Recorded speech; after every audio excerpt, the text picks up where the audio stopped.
Bom dia, tudo bem? A mensagem que Deus colocou para mim hoje, ela diz assim: longe de Deus, por mais que você faça, nada dará certo. O sucesso é o próprio Deus. Senhor, tende misericórdia de nós.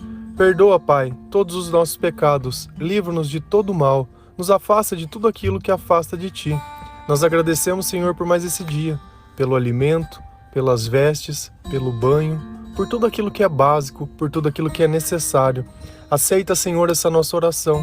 Aceita esse nosso louvor, pois nós Te amamos, nós Te bendizemos, somente a Ti confiamos e respeitamos. Eu acredito que muitas pessoas fazem demais e no final recebem de menos. É como se tudo que ela plantasse, no fim nada pudesse ser colhido. Da mesma forma que a gente observa na natureza que um agricultor, ele vem, ele semeia a terra, ele faz tudo certo, mas a chuva não vem. E sem água, sem vida, sem crescimento, tudo fica seco. E quantas vezes na nossa vida, ou esse é o retrato da nossa vida, dos nossos dias, você já se perguntou por que as coisas são desse jeito? Tenho certeza que já se questionou sobre isso, deve ter culpado a Deus, deve ter procurado algumas pessoas para culpar, deve ter invejado a vida de outros, deve ter questionado outras pessoas também. Às vezes a gente olha outras pessoas crescendo e acha que aquela pessoa é puxa-saco. Ah, ele cresce porque ele é puxa-saco. E a gente sempre encontra uma desculpa para se manter no mesmo fracasso de sempre, sem colocar um pingo de sabedoria, sem procurar na palavra de Deus, sem conversar com Deus na oração sobre realmente isso. Perguntar: Senhor, por que as coisas são assim? Por que os meus caminhos têm me levado sempre nos mesmos lugares? Se a gente utiliza os mesmos pensamentos, com certeza nós teremos as mesmas atitudes. Eu estava pensando hoje, enquanto tomava o meu café, por que algumas pessoas elas simplesmente não mudam? Porque elas sabem e acham que o que elas pensam é o suficiente. Não coloca nada diferente, vivem dentro de uma bolha. Quantas pessoas não recebem o áudio, lê a mensagem, depois elas vão ler o versículo, mas sem o Espírito Santo e sem a sabedoria de Deus, nenhum e nem outro não servem de nada. E o áudio é onde vai dar um entendimento maior, porque ele vai poder pensar e ouvir coisas diferentes, mas ele não ouve. E aí você pergunta: você ouviu o áudio? E aí ele começa a falar do que ele acha, não do que está na palavra. Só que você olha a vida da pessoa, não tem nada. Não tem nada. E se você falar pra mim que ter um carro, uma casa, um celular e qualquer coisa é ter alguma coisa, eu acho que a pessoa ainda continua não tendo nada. Porque diferente de nós, Deus ele olha pelo coração. Como é bom você poder conversar com uma pessoa que as palavras dela agregam esperança na nossa vida. Diferente que algumas pessoas que a gente ouve e fica ali pensando: Senhor, será que ele não vai parar de falar? Por quê? Porque aquelas coisas não fazem parte da nossa realidade, muitas vezes da nossa cultura. É sempre aquele: eu comprei isso, eu fiz aquilo, porque fulano é aquilo, mas está pregando apenas momento. Quem vive de momento, nós vivemos de eternidade. Lá em Ageu 1, versículos 5 e 6, o Senhor lhe dá um entendimento fantástico sobre isso. E a palavra ela diz assim: agora, assim diz o Senhor dos Exércitos, vejam aonde os seus caminhos os levaram. Vocês têm plantado muito e colhido pouco. Vocês comem, mas não se fartam. Bebem, mas não se satisfazem. Vestem-se, mas não se aquecem. Aquele que recebe o salário, recebe-o para colocá-lo numa bolsa furada. Primeira pergunta que Deus faz: aonde os nossos caminhos têm nos levado? Sempre eu pergunto a mesma coisa: você é feliz? Você está feliz? Se você morresse hoje, você vai ser arrebatado. Você iria embora sentindo que você fez tudo o que gostaria? Ou iria sentindo que deixou muita coisa sem fazer? Iria morrer como se nem tivesse vivido? Se Deus me levasse hoje, apesar de algumas coisas eu não ter realizado na minha vida, eu iria em paz. Em paz. E essa é a pergunta. Por quê? Porque os meus caminhos, Deus me levou aonde Ele quis levar. Eu sempre fui aonde eu pudesse ouvir a voz de Deus, aonde estava o colo de Deus. Tem momentos que somente Deus pode nos consolar, que somente Deus pode nos entender. Então, de um tempo para cá, um bom tempo, eu tenho buscado aquilo que meu coração se alegra. Então eu sinto que, apesar de algumas coisas puderem ainda não ter experimentado, mas que eu sinto que eu fiz o que tinha que ser feito. Esse é o sentimento que você tem? E aí Deus ele vai dizendo, olha, você planta muito e colhe pouco. Vocês comem, mas não se fartam. Bebem, mas não se satisfazem. Não parece a vida de algumas pessoas quando elas estão relatando a ansiedade? Não, eu fico com vontade de comer o tempo inteiro, não se satisfaz. Não, mas quando eu bebo, nossa, eu bebo muito. Nossa, você vê o tanto que eu bebo. Competição, né? Quem bebe mais é o melhor, né? Vê como Deus ele entende muito bem esse sentimento. Vestem-se, mas não se aquecem. É como se nunca fosse suficiente aquilo que a gente tem. Nunca nos satisfaz.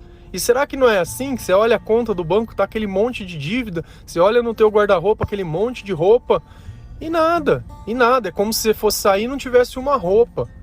Você entende o vazio espiritual, como ele causa? Apesar de você ter as coisas, aquelas coisas, elas nunca são o suficiente. E é sempre o querer mais. Sempre o querer mais. E tem a questão do salário também. Que apesar das pessoas receberem, nunca sobra nada. Tudo sempre é muito gasto. Sempre tudo vai embora. E ele fala como se a bolsa tivesse furada. Você não sente que você ganha pouco? Às vezes não é que você ganha pouco, às vezes é que você gasta muito. E se você ganhasse mais, você ia gastar mais. Tem pessoas que não se contentam com nada. E todos esses sentimentos, Deus está perguntando, olha, você está vendo o que tem acontecido na tua vida? Você tem vindo esse caminho? Por que está acontecendo isso com você? E aí que vem a pergunta, por que está acontecendo isso com você? E a nossa frase, ela diz, porque Deus está longe. Toda essa falta de controle, toda essa ansiedade, toda essa busca frenética, toda essa ideia de mundo que a gente tem, ela não vem de Deus, ela vem da ausência de Deus. E aqueles que não conheciam a Deus começaram a inventar formas de se viver, formas de sentir prazer, formas de todas as coisas. E a gente está nesse balaio de gato aí, esperando que alguém nos salve. E a nossa salvação, ela é Jesus. E a gente precisa entender muito bem que o problema não é que a gente não sabe fazer.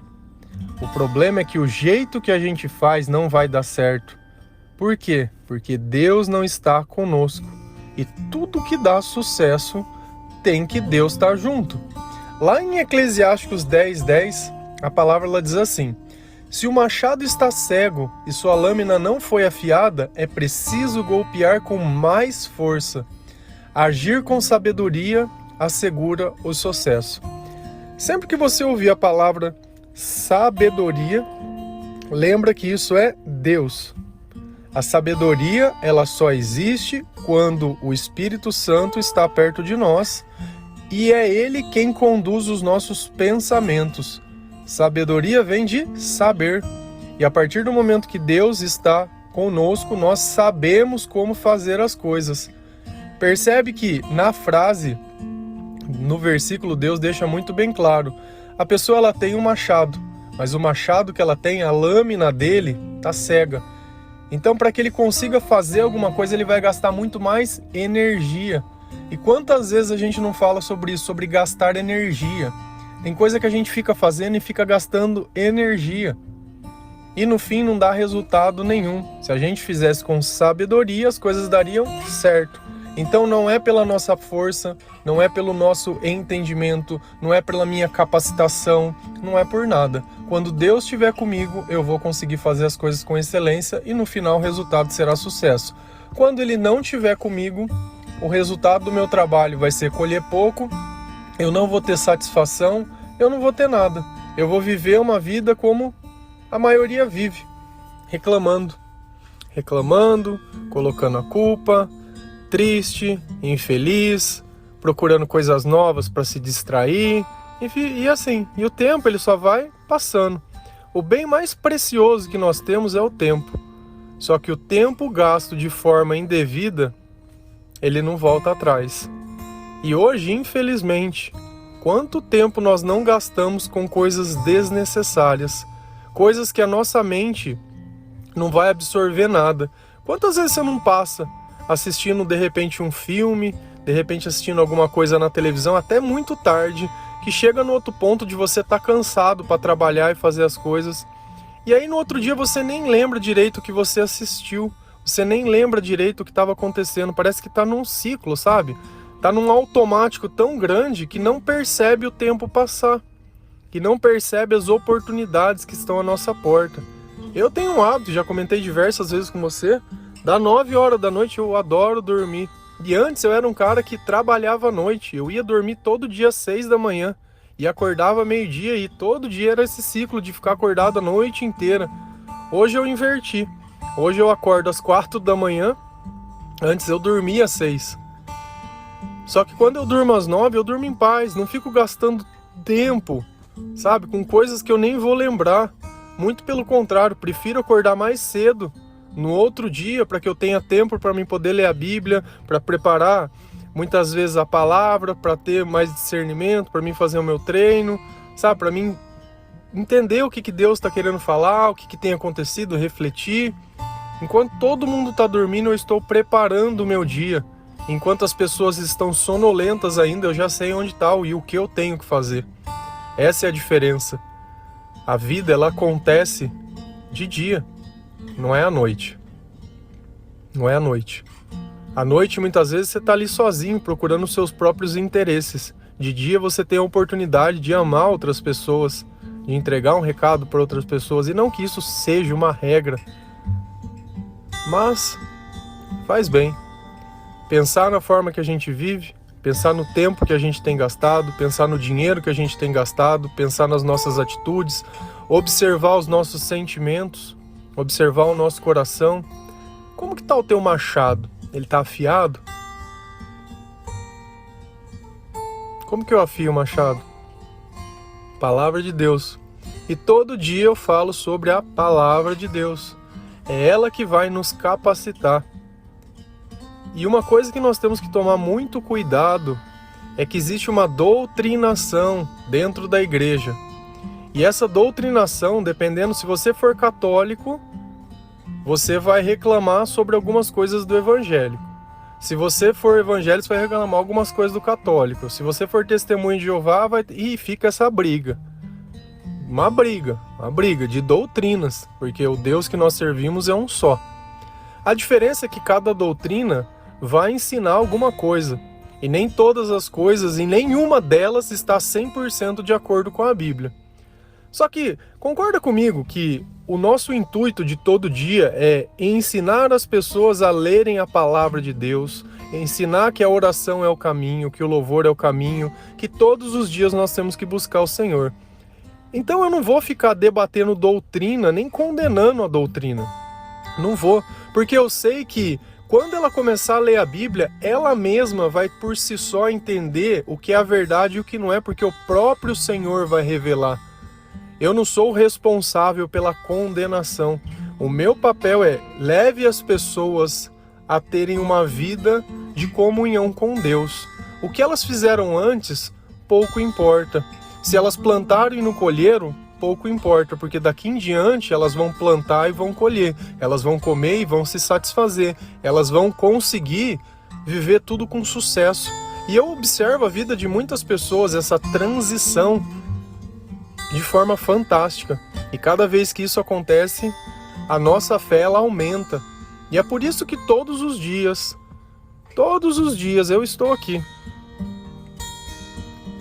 esperando que você aceite a oportunidade que Deus tem te dado de mudar a sua vida. Mas Ele precisa que você mude o seu comportamento, que você mude as suas escolhas, que você gaste melhor o seu tempo, para que aí sim você tire esse sentimento de você, de derrota, sentimento de incapacidade, sentimento de fracasso, e comece a dar certo. O que aconteceu no teu passado, que você caminhou sem Deus, nunca vai se comparar ao que vai acontecer na sua vida caminhando com Deus. São duas coisas totalmente diferentes. Então aquela pessoa que caminhava sem Deus e fracassou, não é a mesma pessoa. O corpo é o mesmo, mas o espírito foi trocado. Por isso que Jesus diz, é necessário que se nasça de novo. E esse é o nosso nascimento, essa é a nossa renovação, nosso nascimento espiritual, a partir do momento que as trevas se tornam luz. Você percebe que às vezes você prega uma palavra para alguém ou diz alguma coisa e parece que a pessoa não vê? Ainda que eu te colocasse qualquer coisa na sua frente e a luz estivesse apagada, você também não iria ver. E quem acende a luz? Somos nós mesmos. A partir do momento que eu aceito Jesus na minha vida, o interruptor ele liga e a luz ela acende e eu começo a ver e a observar coisas que antes eu não via. Então aquele fracasso do passado não tem nada a ver com o sucesso do presente. Tem a ver com o seu comportamento. E cabe a você definir. Vai querer mais quanto tempo ficar sofrendo? Vai querer mais quanto tempo ficar dando desculpa para não fazer as coisas certo? Se já não deu certo uma vez, não vai dar. Se Deus tiver, sim, porque você vai entender que cada erro é um motivo, mas você está na caminhada. Se não tiver, não vai. E uma coisa que a gente precisa ler, que está lá em Mateus, que Deus fala sobre os 7 demônios. Não sei se você conhece, mas quando Jesus entra na nossa vida, Ele expulsa tudo aquilo que é ruim. Então a casa ela fica limpa. Só que a partir do momento que a gente conhece a Deus e depois simplesmente faz de conta, volta 7 demônios e encontra aquela casa limpa. E a vida dessa pessoa se torna pior ainda. Então a gente sempre tem que entender uma coisa. Ou a gente segue até o final, até chegar à nossa salvação, ou se a gente parar, as coisas vão piorar muito. Então, eu não sei de vocês, mas você prefere ficar com Jesus, que é um Deus de amor, ou com 7 demônios na sua vida, fazendo o que eles querem? É a escolha. Para trás não dá mais para voltar. Agora a gente só cabe seguir. Não tem como a gente continuar no meio do caminho recebendo pedaços de palavra quando a gente quer. Essa vida sem compromisso e sem obediência também já não dá mais. Então é uma escolha. Quer continuar observando o sucesso de algumas pessoas ou quer viver o sucesso da sua vida? O que vai ser? A quem você quer servir? Amém? Que Deus abençoe cada um de vocês. Que o Senhor te dê sabedoria nesse instante para tomar as decisões certas. Que Ele te dê a coragem para abrir mão de tudo aquilo que te aprisiona. Que Deus te dê o comportamento correto. E muitas vezes, ficar em silêncio é falar mais do que o necessário. Porque quantas vezes nós não nos arrependemos pelas coisas que falamos. Não é vergonha nenhuma pedir desculpa, nem pedir perdão. Não é vergonha se arrepender. Vergonha é continuar insistindo nos mesmos erros, como se o problema não fosse errado. Deus abençoe cada um de vocês. A paz de Cristo.